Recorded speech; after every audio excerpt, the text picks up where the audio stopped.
আজকে আমরা এই ভিডিওটিতে ক্লাস 12-এর কন্টিনিউটি চ্যাপ্টার নিয়ে আলোচনা করব।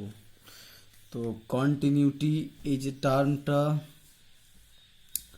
দেখে তোমাদের কি মনে হচ্ছে যে কন্টিনিউয়াস বা অবিচ্ছিন্ন, তাই তো? তো আজকে আমরা একটি ফাংশনের অবিচ্ছিন্নতা নিয়ে শিখবো, আলোচনা করবো, ঠিক আছে? তো ধরো একটা ফাংশন আছে তোমাদের, ধরো e⁴x বা sin x cos x, ধরো এই টাইপের। তো এই সাইন এক্সটা কেমন হয়, এরকম টাইপের। তো এই টাইপের ধরো সাইন এক্স ফাংশনটি। তো এই ফাংশনটি একটা ইন্টারভ্যালের মধ্যে কেমন, কন্টিনিউ চলছে না কোথাও ব্রেক করছে। কন্টিনিউ চলছে মানে কি, যে একটা লাইন যদি আমি উইদাউট লিফটিং পেন না তুলে যদি ড্র করতে পারি, তাহলে বলবো কি যে লাইনটা কন্টিনিউয়াস ছিল, ঠিক আছে? সে স্ট্রেট লাইন হতে পারে, বক্রক্ষেত্র মানে কার্ভ লাইন হতে পারে, যাই হোক। তো লাইনটা যদি আমি পেন না তুলে ড্র করতে পারি একটা ইন্টারভ্যালের মধ্যে, মানে ধরো এখান থেকে এটার মধ্যে যদি আমি ড্র করতে পারি, তাহলে বলবো কি এই ইন্টারভ্যালে ফাংশনটি কন্টিনিউয়াস, ঠিক আছে? এবারে দেখো, এখন সাইন এক্স ক্ষেত্রে ধরো এখান থেকে আমি নিলাম এই অবধি বা এখান থেকে এই অবধি, যে কোনো একটা ইন্টারভ্যাল নিলাম, ওই ইন্টারভ্যাল দেখবো ফাংশনটা কন্টিনিউয়াস কিনা, ঠিক আছে? তো ধরো একটা ফাংশন এই টাইপের আছে, এখান থেকে আমি ধরো এইভাবে গেল, আরেকবার এখানে ধরো এখানে এলো, তারপর আবার এইরকম টাইপের, ঠিক আছে? তার মানে এখানে শেষ হচ্ছে, স্টার্ট হচ্ছে এখানে, ঠিক আছে? ধরো এই পয়েন্টে গিয়েই এটা একটা পয়েন্ট, ধরো এক্স ইকুয়াল টু এ, ধরো এই 0 পয়েন্ট। তো এই পয়েন্টে কী হচ্ছে, ফাংশনটি এই পয়েন্টটাতে গিয়ে একটা ভ্যালু দিচ্ছে, তারপর এক্স্যাক্টলি এর পরে একটু পরেই ভ্যালু দিচ্ছে অন্য কিছু, ঠিক আছে? এখানে ওয়াই যা ভ্যালু দেবে একটু পরেই ওয়াইয়ের আলাদা ভ্যালু দেবে, ঠিক আছে? যে ফাংশনটা এইভাবেই চললো, তাহলে বলবো কি ফাংশনটা কন্টিনিউয়াস নয়, ঠিক আছে? এগুলো তোমরা 11-এর লিমিট চ্যাপ্টার পড়েছিলে, লিমিট চ্যাপ্টারে এগুলো ভালো করে শিখেছো, যে মানে লিমিটটা অ্যাকচুয়ালি আমরা পড়েছিলাম এই কারণের জন্য, কন্টিনিউটি চেক করার জন্য, কোনো ফাংশনের কন্টিনিউটি চেক করার জন্য, মানে ফাংশনটির লিমিটিং ভ্যালু বের করবো, ঠিক আছে? বের করবো মানে ধরো ফাংশনটা এখানে ব্রেক করছে কোনো কারণে, ধরো ফাংশনটা এমনভাবে দেওয়া আছে যে F of X equal to mod X by X, যখন এক্স গ্রেটার দেন 0, এই টাইপের ধরো অন্য কিছু থাকতে পারে, মড এক্স দিলাম না, ধরো লেখা আছে F of X equal two 2x + 1 যখন এক্স গ্রেটার দেন 0, আবার 3x - 4 যখন এক্স লেস দেন 0, ঠিক আছে? এক্স লেস দেন 0, ঠিক আছে? তো আলটিমেটলি যাই হোক, ধরো এক্স 2x + 1 গ্রেটার দেন 0, আর লেখা আছে কি 3x - 4 লেস দেন 0। তার মানে 0 পয়েন্টে কিছুটা গন্ডগোল চলছে। তো ওই 0 পয়েন্টে আমরা ফাংশনটা কন্টিনিউয়াস কিনা, কারণ এদিকে ফাংশনটা কন্টিনিউয়াস আছে, এদিকে কন্টিনিউয়াস আছে। কারণটা হচ্ছে আমরা জানবো, একটু পরেই জানতে পারবো যে এটা পলিনোমিয়াল ফাংশন, যেহেতু তো পলিনোমিয়াল যে কন্টিনিউয়াস, ঠিক আছে? তো যাই হোক, আমরা একটু পরে জানবো সেটা। যাই হোক, এখানে কি আছে, এক্স 0, যেহেতু 0 পয়েন্ট আমরা চেক করবো কি হচ্ছে। ধরো দেখলাম 0 পয়েন্টে এখানে ওয়াই ভ্যালু একটা কিছু দিল, আর জাস্ট তার একটু পরে দিল আলাদা কিছু, তার মানে বুঝতে হয় ফাংশনটা ডিসকন্টিনিউয়াস। এটা আমরা যখন লিমিট চ্যাপ্টারে পড়েছিলাম, ওখানে কিন্তু শিখেছিলাম যে কিভাবে লিমিটিং ভ্যালু বের করতে হয়। এই এ পয়েন্টে ফাংশনের লেফট হ্যান্ড লিমিট বের করবো, ঠিক আছে? লেফট হ্যান্ড লিমিট মানে কি, জাস্ট এদিক থেকে আস্তে আস্তে বাম দিক থেকে যেতে যেতে যেতে যেতে জাস্ট এ পয়েন্টে পৌঁছাবো। আর রাইট হ্যান্ড লিমিট বের করবো ওই এ পয়েন্টেই, মানে এদিক থেকে আস্তে আস্তে ফাংশনের নেচারটা কেমন হবে। ডান দিক থেকে গেলাম, ফাংশন এ পয়েন্টের নেচার কেমন আছে, আর ডান দিক থেকে গেলাম, ফাংশনের নেচার কী আছে। তো বাম দিক আর ডান দিক থেকে দেখলাম যে একই যদি হয়, দুজনেরই একই ভ্যালু দেয়, তার মানে বুঝতে হবে ফাংশনটা ওই পয়েন্টে কন্টিনিউয়াস আছে। আর যদি দুজনে আলাদা আলাদা ভ্যালু দেয়, তাহলে ফাংশনটা ডিসকন্টিনিউয়াস আছে, ঠিক আছে? তো ডেফিনেশনটা আমরা এখানে দেখো এভাবে পড়বো। বলছি একটি ফাংশন হচ্ছে এফ এক্স, যদি একটা ফাংশন হয়, ওটা এক্স ইকুয়াল টু এ বিন্দুতে তার সন্ততা চেক করছি, ঠিক আছে? তো সেটা সন্তত হবে যদি ফাংশনটা কী হয়, ওর limit x tends to a positive, মানে রাইট হ্যান্ড সাইডের লিমিট যে ভ্যালু দেবে, left hand side limit x tends to a negative এভাবে এক্স, মানে ফাংশনটা ধরো এই পয়েন্টে যদি এক্স হয়, মানে এ হয়, তাহলে এদিক থেকে এই পয়েন্টে যাব, আর ওদিক থেকে এই পয়েন্টে আসবো, ঠিক আছে? তো দুটো এসে দেখবো যদি একই জায়গায় দুজনের একই ভ্যালু দেয়, এফ অফ এ দেয় ফাংশনে, ওই পয়েন্টে ভ্যালু যেটা আসে ওটা দেয়, তাহলে কি বুঝবো যে ফাংশনটি ওই পয়েন্টে কন্টিনিউয়াস। মানে লেফট হ্যান্ড লিমিট বের করবে, তোমরা কি করবে, লেফট হ্যান্ড লিমিট বের করবে, রাইট হ্যান্ড লিমিট, এটা রাইট হ্যান্ড, এটা লেফট হ্যান্ড বের করবে, বের করে কী করবে, দেখবে ফাংশন ওই পয়েন্টে লিমিটিং ভ্যালু কত আসছে, মানে ফাংশনের ওই পয়েন্টে ভ্যালু, জাস্ট ওই পয়েন্টটা, এই পয়েন্টটা ফাংশনে পুট করবে, দিয়ে দেখবে কত আসছে। যদি একই চলে আসে তার মানে বুঝবে কি যে ফাংশনটা কন্টিনিউয়াস, ঠিক আছে। অথবা অনেক সময় ভাবে লেখা হয় যে F of A plus zero, তার মানে কি বলতে চাইছে যে রাইট হ্যান্ড সাইডে লিমিট বের করতে, F of A minus zero মানে লেফট হ্যান্ড সাইডে লিমিট বের করতে, ঠিক আছে।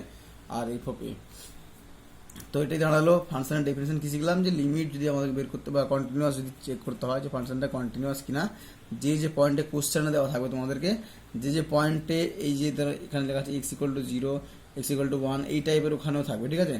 1 2 3 যাই থাকবে, সেই সমস্ত পয়েন্টগুলো যতগুলো এরকম ব্রেকিং থাকবে ততগুলো পয়েন্টটা আমাকে মানে লেফট হ্যান্ড লিমিট আর রাইট হ্যান্ড লিমিট চেক করতে হবে। যদি একই চলে আসে তার মানে বলবো আমি ওই পুরো ইন্টারভ্যালের মধ্যে ফাংশনটা কন্টিনিউয়াস। আর যদি কোনো কারণে ফাংশনটা কন্টিনিউয়াস না হয়, ধরো এদের মধ্যে কিছু একটা গন্ডগোল হলো, ধরো এটা যা ভ্যালু দিল এটা একটা আলাদা ভ্যালু দিচ্ছে বা এটা আলাদা, তার মানে কি বুঝবো যে ফাংশনটি কন্টিনিউয়াস নয়, ঠিক আছে। তো কন্টিনিউয়াস যদি না হয় ফাংশনটা, ওই পয়েন্ট কি বলবো আমরা, অসন্তত বিন্দু বা পয়েন্ট অফ ডিসকন্টিনিউটি, ঠিক আছে। এক্স ইকুয়াল টু হবে অসন্তত বিন্দু, ঠিক আছে। এবার দেখো কয়েকটা থিওরেম আছে, যদি একটা ফাংশন কন্টিনিউয়াস হয়ে যায়,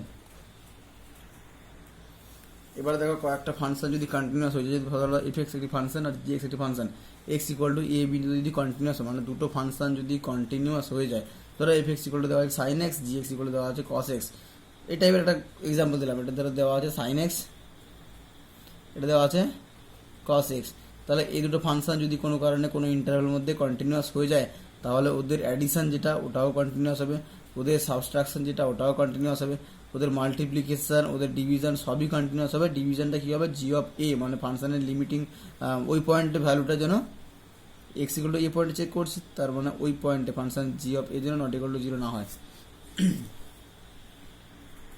মানে নট ইকুয়াল টু জিরো হয়, নট ইকুয়াল টু জিরো মানে ফাংশনটা ওই পয়েন্টে জিরো না হয়, ঠিক আছে। তারপরে কি হচ্ছে, ফাংশনকে আরেকটা ফাংশনের মধ্যে যদি ইনক্লুড করা যায়, ঠিক আছে, কম্বাইন্ড ফাংশন, ওটাও যেন, ওটাও কী হবে তোমার এক্স ইকুয়াল টু এই বিন্দুতে সন্তত হবে, ঠিক আছে। যদি এফ এক্স আর জি এক্স যদি কন্টিনিউয়াস হয়, তাহলে এই টাইপের ফাংশন যদি কম্পোজিট ফাংশন বলা হয় যাকে, ঠিক আছে। তো ওই কম্পোজিট মানে এটাকে এভাবে লেখা যায় এফ নট জি এক্স, তো এই ধরনের ফাংশনটা কী হবে, কন্টিনিউয়াস হবে, ঠিক আছে। এবারে থিওরেম 2 কী বলছে দেখো, বলছে যদি এফ অফ এক্স ফাংশনটি, এই যে ইন্টারভেল দেওয়া আছে a less than equal to x less than equal to b, তার মানে কি এ বি ক্লোজ ইন্টারভেল, যেহেতু আমাদেরকে কি দিয়েছে লেস দেন ইকুয়াল টু, তাই তো। তো এই ক্লোজ ইন্টারভেলের মধ্যে যদি ফাংশনটি কি হয়, সন্তত হয়, মানে কন্টিনিউয়াস হচ্ছে। আর কি বলছে, যদি এই এফ অফ এর ভ্যালু, মানে ফাংশনটির স্টার্টিং পয়েন্টে যে ভ্যালুটা দেবে, এই যে এফ অফ এ বা এফ অফ বি, মানে কি বলতো, যদি ফাংশনটা এভাবে ড্র করি আমি, এইটা যদি ফাংশন হয়, তাহলে ফাংশনটা এরকম করে যাচ্ছে, তাহলে এটা যদি এ পয়েন্ট হয়, এটা যদি বি পয়েন্ট হয়, তাহলে এই যে লেন্থ, এই লেন্থটাকে বলবো এফ অফ বি, আর এই লেন্থটাকে বলবো আমরা এফ অফ এ, ঠিক আছে, মানে ওয়াইয়ের ভ্যালুটা, তাই তো, এই পয়েন্টে ওয়াইয়ের ভ্যালু আর এই পয়েন্টে ওয়াইয়ের ভ্যালু।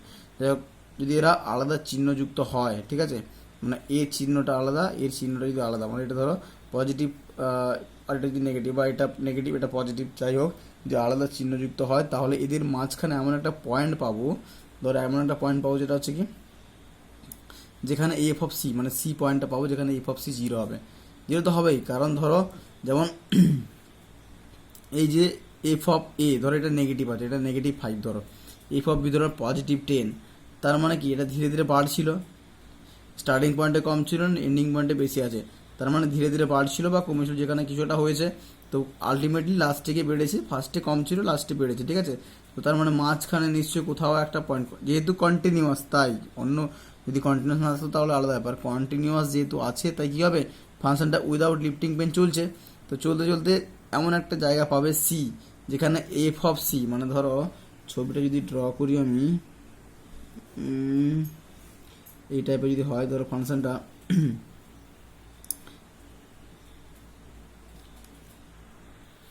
দেখো এই টাইপের যদি ফাংশনটা হয়, তাহলে এটা কি দাঁড়াবে, এফ অফ এ যদি হয়, এটা এটা নিশ্চয়ই লেস দেন জিরো, আর এফ অফ বি যেটা, এটা গ্রেটার দেন জিরো, তার মানে এইভাবে যদি হয় ফাংশনটা চলতে থাকে, তাহলে এদের মাঝখানে এ আর বির মাঝখানে এমন একটা পয়েন্ট পাবো, যেখানে কি হবে, এফ অফ সি জিরো হবে, ঠিক আছে। মানে ফাংশনের এই যে লেন্থগুলো এফ অফ এ বা এই পয়েন্টের লেন্থগুলো, এগুলো কি হবে, এই জায়গাটা গিয়ে জিরো হয়ে যাবে, ঠিক আছে। সে হতে পারে জিরো পয়েন্টে বা অন্য কোনো পয়েন্টে জিরো হবে আলটিমেটলি। দেখো আরেকটা ছবি দেখো, ধরো এই টাইপের হলো, যেমন এখানে 0.0 হচ্ছিল, এখানে দেখো এই টাইপের যদি ছবি হয়, এটা যদি এই টাইপের হয়, তাহলে কী দাঁড়াবে, এটা আলাদা চিহ্ন যদি নেগেটিভ চিহ্ন, এটা পজিটিভ চিহ্ন, তার মানে এই জায়গাটা 0 হবে, তাই তো। এটা যদি এ হয়, এটা যদি বি হয়, তাহলে এই এ বির মাঝখানে কোথাও একটা 0 হবে, ঠিক আছে। তাহলে বলছে কি, যদি ফাংশনটা কন্টিনিউয়াস হয় আর যদি বিপরীত চিহ্ন যুক্ত হয়, F of A F of B বিপরীত চিহ্ন যুক্ত হয়, তাহলে কি হবে, ওদের মাঝখানে এমন একটা পয়েন্ট পাবে সি, যেখানে এফ অফ সি 0 হবে, ঠিক আছে। আচ্ছা, থিওরেম 3 দেখো কি বলছে, বলছে যদি এফ অফ এক্স অপেক্ষক কি হয়, এটা ইম্পর্টেন্ট আছে, শর্ট কোশ্চেন টাইপের দিয়ে দিতে পারে, যে এফ অফ এক্স অপেক্ষকটা যদি এই ইন্টারভেলের মধ্যে, এই ক্লোজ ইন্টারভেলের মধ্যে যদি সন্তত হয়, ঠিক আছে, কন্টিনিউয়াস হয়, তাহলে কি হবে, ওটা সীমাবদ্ধ হবে, মানে বাউন্ডেড হবে, ঠিক আছে। ফাংশনটা যদি কন্টিনিউয়াস হয় তাহলে বাউন্ডেড হবে, কিন্তু বাউন্ডেড হলে কন্টিনিউয়াস নাও হতে পারে। কি বললাম আমি, কিছু বোঝা গেল না? দেখো কি বলতে গেছি আমি, কন্টিনিউয়াস আর বাউন্ডেড কথাটা মানে কি, ধরো ফাংশনটা ভাবে চলছে, তাই তো। তো ফাংশনটা বলে যদি কন্টিনিউয়াস একটা ইন্টারভেলের মধ্যে, ধরো এই ইন্টারভেলের মধ্যে কন্টিনিউয়াস, তার মানে ফাংশনটি বাউন্ডেড, ঠিক আছে। মানে একটা নির্দিষ্ট ভ্যালুর পরে ফাংশনটি আর ভ্যালু দেবে না, ঠিক আছে, ওই ইন্টারভেলের মধ্যে। বাউন্ডেড মানে কি, এফ অফ এ যে ভ্যালুটা, মানে এখান থেকে তো ভ্যালুটা স্টার্ট হয়ে যায়, ফাংশনটি এরকম বাড়তে থাকে বা কমতে থাকে, যাই হোক, সব ম্যাক্সিমাম ভ্যালু কোথায় দেবে, এই জায়গাটা না, ওয়াইয়ের ভ্যালুটা কী দেবে, ওয়াইয়ের ভ্যালুটা দেবে এখানেই ম্যাক্সিমাম ভ্যালু, আর মিনিমাম ভ্যালু তো আছেই, যে কোনো একটা ধরো, এটা আরও নিচে নামলে এই জায়গাটা ধরো আছে, তো ম্যাক্সিমাম ভ্যালুও থাকবে, মিনিমাম ভ্যালুও থাকবে, তো বাউন্ডেড হবে আলটিমেটলি। মানে বাউন্ডেড মানে কি, বাউন্ডেড একটা ফাংশনকে বাউন্ডেড বলতে কি, যে ফাংশনটা ওই ইন্টারভেলের মধ্যে অসীম মান দেবে না, ঠিক আছে। মানে এইরকম করে উঠে গেল পুরো আকাশের দিকে, এরকম নয়। যদি ফাংশনটা কন্টিনিউয়াস হয় তার মানে বাউন্ডেড হবে, ঠিক আছে, আবার নেমে আসবে, সে একটা পয়েন্টের পরে নেমে আসবে, যদি উঠেও যায় একটা পয়েন্টের পরে নেমে আসবে, ঠিক আছে। তো ওই যেখানে উঠেছিল ওটা হবে ওদের ম্যাক্সিমাম ভ্যালু, পিক পয়েন্ট, তাহলে ওটা কী হবে, ফাংশনটা ওই জায়গাটায় ম্যাক্সিমাম ভ্যালু দেবে, তার মানে বাউন্ডেড হবে আলটিমেটলি, ঠিক আছে। যদি ফাংশনটি কন্টিনিউয়াস হয় তাহলে বাউন্ডেড হবে ওই ইন্টারভেলের মধ্যে, আর যদি বাউন্ডেড হয় তো কন্টিনিউয়াস নাও হতে পারে। ধরো ফাংশনটা আছে একই টাইপের, আমি ড্র করছি, এরকম করে যাচ্ছে, এখানে শেষ, আবার এরকম করে এলো, ঠিক আছে। তো এখানে ফাংশনটি ভ্যালু দিয়েছিল, এখানে ভ্যালু দিয়েছে, ঠিক আছে। দেখো এখানে ধরো ম্যাক্সিমাম ভ্যালু এরকম করে উঠে এসছে, এরকম করে, তো ম্যাক্সিমাম ভ্যালু এখানে দেবে, ঠিক আছে, আর মিনিমাম ভ্যালু এখানে দিল, কিন্তু ব্যাপারটা হচ্ছে এখানে ফাংশনটি এই জায়গাটা কী করেছে সেটা বোঝা যাচ্ছে না। তো যদি বাউন্ডেড হয়, মানে এটাতে কি, এটা থেকে কী বলতে পারবো, এটা বাউন্ডেড যেহেতু, কিন্তু বাউন্ডেড হলেও কী হচ্ছে, কন্টিনিউয়াস হবে তার কোনো গ্যারেন্টি নেই, ঠিক আছে। কিন্তু কন্টিনিউয়াস যদি হয় তাহলে বাউন্ডেড হবে গ্যারেন্টি, এখান থেকে স্টার্ট হবে এখানে শেষ হবে, ঠিক আছে, কিন্তু উল্টোটা নয়। তার মানে কি, কন্টিনিউয়াস হলে এটা কি বলবো, বাউন্ডেড ইমপ্লাইজ করবে বাউন্ডেড, আর বাউন্ডেড হলে যে ডাজ নট ইমপ্লাই কী বলে, কন্টিনিউয়াস, ঠিক আছে।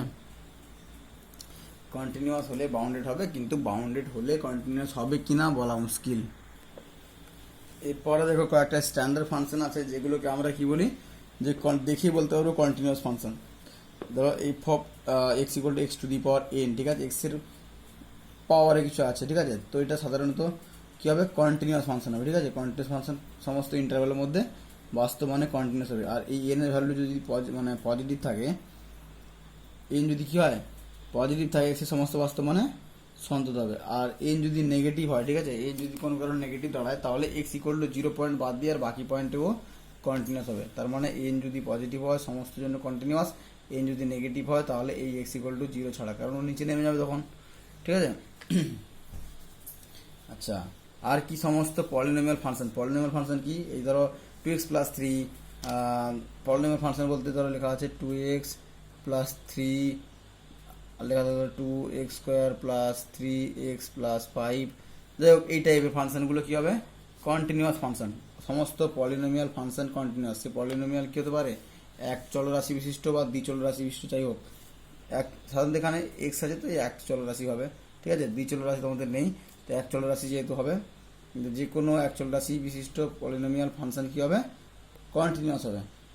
আর এক্সের সমস্ত বাস্তব মানের জন্য কী হবে, sine x cos x continuous, সমস্ত বাস্তব মানে এক্সের যে কোনো ভ্যালুর জন্য, মানে কারণ ডোমেইনটা কী ছিল ওদের, আর সাইন এক্স কস এক্সের ডোমেইন আমরা শিখেছিলাম কি, আর তো এর সমস্ত বাস্তব মানে এটা কন্টিনিউয়াস, ঠিক আছে।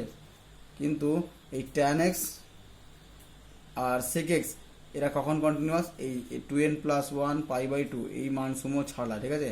এনের ভ্যালু 1 2 3 পুট করে এই যে ভ্যালুগুলো দেবে, এখানে কন্টিনিউয়াস নয়, কারণ এখানে cos থিটা নিচে নামছে আর কস থিটা ওই সমস্ত জায়গায় ইনফিনিটি ভ্যালু দিয়ে দেবে, ঠিক আছে। তো ওই জন্যই 2n + 1 π/2 ওরা সন্তত হবে না, ঠিক আছে।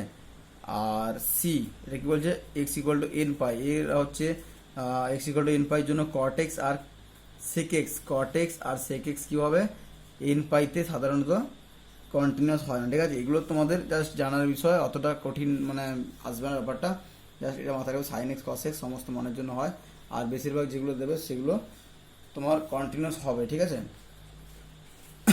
এরপরে আসছে x এর সমস্ত বাস্তব মানের জন্য e⁻x, এক্সপোনেনশিয়াল ফাংশন সমস্ত বাস্তব মানে কন্টিনিউয়াস হয়, আর লগারিদম ফাংশন log x সমস্ত বাস্তব মানে কন্টিনিউয়াস হয়, ঠিক আছে। তার মানে আলটিমেটলি তুমি যদি শর্টে দেখতে চাও তাহলে কি হবে, যে কনস্ট্যান্ট ফাংশন যেগুলো f(x) = 5 ধরে লেখা থাকলো, f(x) = 5, তাহলে এটা সমস্ত ভ্যালুর জন্য x এর সমস্ত ভ্যালুর জন্য কন্টিনিউয়াস। আইডেন্টিটি ফাংশন f(x) = ধরো x, তো এই ফাংশনটি সমস্ত বাস্তব মানে কন্টিনিউয়াস। পলিনোমিয়াল ফাংশন সমস্ত বাস্তব মানে কন্টিনিউয়াস। রেশনাল ফাংশন মানে কি, f(x) = sin x by cos x, বা 2x + 3 ধরো 2x + 3 by 5x + 2, এই টাইপের রেশনাল ফাংশন টাইপের, সেগুলো কি হবে, কন্টিনিউয়াস হবে, ঠিক আছে। আর exponential function e⁻x, f(x) = e⁻x। Logarithm function f(x) = log x, log এর ফাংশনগুলো কন্টিনিউয়াস। আচ্ছা, ট্রিগোনোমেট্রিক ফাংশন যে যার সংজ্ঞার অঞ্চলে কী হবে, কন্টিনিউয়াস হবে। sin x যেমন হোল পুরোটার জন্য, tan x আলাদা আলাদা তার রেঞ্জ আছে, ওখানকার জন্য tan x কী আসছে 2n + 1 π/2, এটা cot x cosec x আসছে n পাইর জন্য, ঠিক আছে। এগুলো বাদ গিয়ে আর বাকি যা আছে সবার জন্য কন্টিনিউয়াস, ঠিক আছে। আর কি শিখেছিলাম, ইনভার্স ট্রিগোনোমেট্রিক ফাংশন শিখেছি আমরা, তো ওটাও কিন্তু কন্টিনিউয়াস, কোথায়, ওর সংজ্ঞার অঞ্চলে, ওর ডোমেনে, ঠিক আছে। ইনভার্স ট্রিগোনোমেট্রিক ফাংশনের ডোমেনে ওরা কন্টিনিউয়াস, ঠিক আছে। তো এই যা থিওরি আমরা পড়লাম, এই থিওরি দিয়ে আমরা কন্টিনিউটি কিন্তু করতে পারবো। তো তার ক্ষেত্রে তোমরা 11-এর বই বা তোমাদের এই কন্টিনিউটি শুরু করার আগে সীমা বলে একটা চ্যাপ্টার আছে, দেখবে ওখানে কয়েকটা স্ট্যান্ডার্ড সীমা দিয়ে করা আছে, যেগুলো ধরো limit x tends to 0 sin x by x এর ভ্যালু যেমন মান, এটা ডিরেক্টলি তুমি ইউজ করতে পারবে। Limit x tends to 0 tan x by x = 1, এই টাইপের কয়েকটা আছে, দেখবে log x by x আছে, log of 1 + x by x, e⁻x দিক অনেকগুলো আছে দেখবে তোমাদের বইতে। তো ওইগুলো তোমরা স্ট্যান্ডার্ড ইউজ করতে পারবে, 4-5টা আছে, ঠিক আছে। ওইগুলো একটু দেখে নিও, দিয়ে ওইগুলো দেখে নিয়ে অঙ্কগুলো করতে শুরু করবে, ঠিক আছে। যা শিখলাম মোটামুটি আমরা পারবো। কন্টিনিউটি আর সমস্ত উদাহরণগুলো দেখতে শুরু করো, উদাহরণগুলো দেখলে বাকি সব পারবে, ঠিক আছে।